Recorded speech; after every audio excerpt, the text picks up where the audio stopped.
എല്ലാവർക്കും നമസ്കാരം. ആകാശഗംഗ എന്ന നമ്മുടെ യൂട്യൂബ് ചാനലിലേക്ക് എല്ലാവർക്കും സ്വാഗതം. ഇന്ന് നമ്മൾ നോക്കുന്നത് ശനിദശ, അതുപോലെ ഏഴര ശനി, കണ്ടകശനി, ഇതൊക്കെ ഒരുമിച്ച് വന്നാലും ദോഷങ്ങളില്ലാത്ത നക്ഷത്രങ്ങൾ ഏതൊക്കെയാണ് എന്നതിനെ പറ്റിയാണ്. മിക്കവരും ഭയപ്പെടുന്ന ഒരു ഗ്രഹമാണ് ശനി. ന്യായമായ വിധി ഒക്കെ നൽകുമ്പോൾ ശനി ആരെയും വെറുതെ വിടില്ല എന്ന് പലപ്പോഴും നമ്മൾ പറയാറുണ്ട്. ധീര ഹൃദയം ഉള്ളവർ ആണെങ്കിൽ പോലും ശനിയുടെ കോപം സഹിക്കാതെ അവരൊക്കെ ശനിക്ക് കീഴടങ്ങുന്നു എന്ന് പരക്കെ അറിയപ്പെടുന്ന ഒരു വസ്തുതയാണ്. ശനി ഒരു വ്യക്തിയെ അവരുടെ കർമ്മങ്ങളെ അടിസ്ഥാനമാക്കി അനുഗ്രഹിക്കുകയോ അല്ലെങ്കിൽ ശിക്ഷിക്കുകയോ ഒക്കെ ചെയ്യുന്നതാണ്. പലപ്പോഴും കർമ്മത്തിൻ്റെ നാഥനെന്ന് ശനിയെ വിളിക്കുന്നുമുണ്ട്. നിങ്ങളുടെ ജീവിത രീതിയിലും ജോലിയിലും ഒക്കെ നിങ്ങൾ ധാർമ്മികത ഒക്കെ പുലർത്തുന്നുണ്ടെങ്കിൽ, അത് വ്യക്തി ജീവിതമായാലും തൊഴിൽപരമായ ജീവിതമായാലും, ശനി നിങ്ങളെ എല്ലാത്തിലും ഏറ്റവും മികച്ചതൊക്കെ നൽകി അനുഗ്രഹിക്കുന്നതാണ്. എന്നാൽ ആളുകളുമായൊക്കെ ഇടപഴകുന്നതും സമ്പാദിക്കുന്നതും ആയ നിങ്ങളുടെ രീതികളൊക്കെ അധാർമികം ഒക്കെ ആണെങ്കിൽ ശനി നിങ്ങളെ പിടികൂടും എന്ന കാര്യവും ഉറപ്പാണ്. ശനി എപ്പോഴും ദോഷഫലങ്ങൾ പ്രദാനം ചെയ്യുന്ന ഒരു ഗ്രഹമാണ് എന്നാണ് എല്ലാവരും കരുതുന്നത്. അതികഠിനമായ ദോഷഫലങ്ങളൊക്കെ നൽകുന്നതിൽ മുന്നിൽ നിൽക്കുന്ന ഒരു ഗ്രഹവുമാണ് ശനി എന്ന ഗ്രഹം. ശനി കർമ്മദാതാവാണ്. അതുകൊണ്ട് തന്നെ നമ്മളുടെ കർമ്മങ്ങൾക്കനുസരിച്ചുള്ള ഫലം നൽകുന്ന ഒരു ഗ്രഹം കൂടിയാണ് ശനിഗ്രഹം. ഉത്തമമായ കർമ്മമൊക്കെ ചെയ്യുന്നവർക്ക് ഉത്തമമായ ഫലങ്ങളും, ദുഷ്ടകർമ്മങ്ങളൊക്കെ ചെയ്യുന്നവർക്ക് വൻ തിരിച്ചടിയും ഒക്കെ ലഭിക്കും എന്ന് സാരം. ഏഴര ശനി, അതുപോലെ ജന്മശനി, കണ്ടകശനി, അഷ്ടമശനി, ഈ കാലയളവിലൊക്കെ നമ്മുടെ ജീവിതത്തിൽ ശനി ദോഷങ്ങളൊക്കെ വരുന്നതാണ്. എന്നാൽ ഈ ശനി ദോഷങ്ങളൊക്കെയും ആ ദോഷത്തിൻ്റെ കാഠിന്യത്തെയൊക്കെ വളരെ കുറച്ചു മാത്രം അനുഭവിക്കേണ്ടി വരുന്ന ചില നക്ഷത്രക്കാരുണ്ട്. അവർ എപ്പോഴും ശനിയുടെ പ്രിയപ്പെട്ട ഒരു രാശിക്കാരാണ് എന്നതിലൊരു സംശയവും വേണ്ട. ശനിയുടെ കോപം മൂലമുള്ള ദോഷഫലങ്ങൾ ഈ രാശിക്കാരിൽ പെട്ടെന്ന് അവസാനിക്കുന്നതുമാണ്. ഒരു വ്യക്തിയുടെ ജീവിതം തകർക്കുന്ന തരത്തിലേക്ക് കാര്യങ്ങൾ എത്തുന്ന അവസ്ഥ പലപ്പോഴും ശനിദോഷം നിമിത്തം ഉണ്ടാകാറുണ്ട്.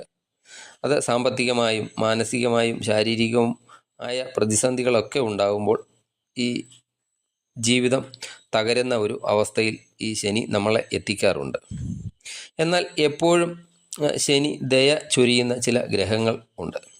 പ്രത്യേക സാഹചര്യങ്ങളിലൊക്കെ ഇവർക്ക് ശനിയുടെ എല്ലാ ദോഷഫലങ്ങളെയും ഇല്ലാതാക്കാൻ സാധിക്കുന്നതുമാണ്. ഏതൊക്കെ രാശിയിൽ വരുന്ന നക്ഷത്രക്കാരാണ് ശനി അധികം ദോഷം ചെയ്യാത്തത് എന്ന് നോക്കാം. അതിൽ ആദ്യത്തെ രാശി കുംഭൻ രാശിയാണ്. അവിട്ടത്തിൻ്റെ അവസാനത്തെ പകുതി ഭാഗം, അതുപോലെ ചതയം, പൂരുരുട്ടാതിയുടെ ആദ്യത്തെ മുക്കാൽ ഭാഗവും വരുന്ന കുംഭൻ രാശിയിൽ വരുന്ന നക്ഷത്രങ്ങളാണ്. കുംഭൻ രാശിയുടെ അധിപൻ തന്നെ ശനിയാണ്. അതുകൊണ്ട് ശനി ഇവർക്ക് എപ്പോഴും അനുഗ്രഹ ഭാവത്തിലാണ് നിൽക്കുന്നത്.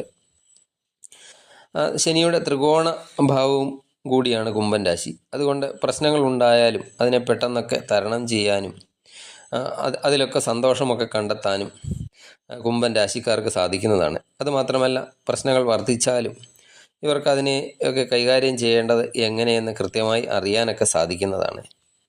സാമ്പത്തികമായും ഇവർക്ക് ശനി അനുഗ്രഹങ്ങളൊക്കെ നൽകുന്നതാണ്.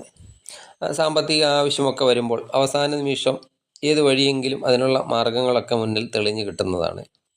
ഒരു തരത്തിലും ശനി മൂലം ഇവരുടെ ജീവിതം പ്രതിസന്ധിയിൽ ആകുകയും ഇല്ല. അടുത്തത് ചിത്തിരയുടെ അവസാനത്തെ പകുതി, ചോതി, വിശാഖം ആദ്യത്തെ മുക്കാൽ ഭാഗം വരുന്ന തുലാം രാശിക്കാരാണ്. തുലാം രാശി ശനിയുടെ ഉച്ചരാശിയാണ്. തുലാം രാശിക്കാർക്ക് ശനിയുടെ ഓരോ സമയവും അനുകൂലമായി മാറുന്നതാണ്. പലപ്പോഴും ശനിദേവൻ ദയ ചൊരിയുന്ന ഒരു രാശി കൂടിയാണ് തുലാം രാശി.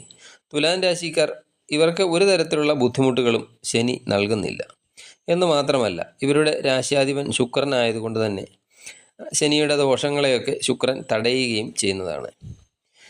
ഇവരിൽ സമ്പത്ത്, ഐശ്വര്യം, സന്തോഷം, അതുപോലെ പരസ്പരം ആകർഷണം എന്നീ ഗുണങ്ങളൊക്കെ വർദ്ധിക്കുകയും ചെയ്യുന്നതാണ്. പല കാര്യങ്ങളിലും നല്ല തീരുമാനമെടുക്കാനൊക്കെ സാധിക്കുന്നതാണ്. അതുപോലെ വഞ്ചനയിലൊന്നും വീഴാതെ കഠിനാധ്വാനമൊക്കെ നിമിത്തം മുന്നേറാനൊക്കെ ശനിയുടെ സഹായത്താൽ ഇവർക്ക് സാധിക്കുന്നതുമാണ്. അടുത്തത് കാർത്തികയുടെ അവസാനത്തെ മുക്കാൽ ഭാഗം, രോഹിണി, മകയിരത്തിൻ്റെ ആദ്യത്തെ പകുതി ഭാഗം വരുന്ന ഇടവൻ രാശിയാണ്. ഇടവൻ രാശിക്കാർക്ക് ശനി ഐശ്വര്യവും ഭാഗ്യവും ഒക്കെ നൽകുന്നുണ്ട്. ശനി ഒരു തരത്തിലും ഇവർക്ക് പ്രതിസന്ധി ഉണ്ടാക്കില്ല. ഇടവൻ രാശിയുടെ അധിപൻ ശുക്രനാണ്. ശുക്രനാകട്ടെ ശനിയുടെ സൗഹൃദ ഗ്രഹം കൂടിയാണ്. ഈ ശനി ശുക്രനും തമ്മിലുള്ള സൗഹൃദ ബന്ധം കൂടുതൽ ഗുണം ചെയ്യുന്നതുമാണ്. ഏഴര ശനി, അഷ്ടമശനി, കണ്ടകശനി ഇവയൊന്നും ഇവരെ ഒരു വിധത്തിലും ബാധിക്കുന്നതല്ല. അതുപോലെ ശനിദശയും ഇവർക്ക് അധികം ദോഷം ചെയ്യില്ല. ജീവിതത്തിൽ അനുകൂല സാഹചര്യങ്ങളിലൂടെയൊക്കെ മുന്നേറാൻ സാധിക്കുന്നതാണ്. ശനി നിങ്ങൾക്ക് സ്ഥാനമാനങ്ങളും നേട്ടങ്ങളും ഒക്കെ നൽകുന്നതാണ്. ശനിദോഷം മൂലം നിങ്ങൾക്ക് സാമ്പത്തികമായ ബുദ്ധിമുട്ടുകളൊന്നും ഉണ്ടാകുന്നതും അല്ല. കുംഭം, തുലാം, ഇടവം ഈ 3 രാശിയിൽ വരുന്ന നക്ഷത്രക്കാർക്കാണ് ശനിയുടെ ദോഷം അധികം ബാധിക്കാത്തത്. ജാതകത്തിലൊക്കെ നല്ല സ്ഥാനത്തൊക്കെ ശനി നിൽക്കുന്നവർക്കാണെങ്കിൽ യാതൊരു വിധത്തിലുള്ള ദോഷങ്ങളും ഈ സമയത്തൊന്നും ഇവർക്ക് ഉണ്ടാകുന്നതല്ല. നിങ്ങൾക്ക് ഈ വീഡിയോ ഇഷ്ടമായി എന്ന് കരുതുന്നു. ഇഷ്ടപ്പെട്ടാൽ ലൈക്ക് ചെയ്യുക. നന്ദി, നമസ്കാരം.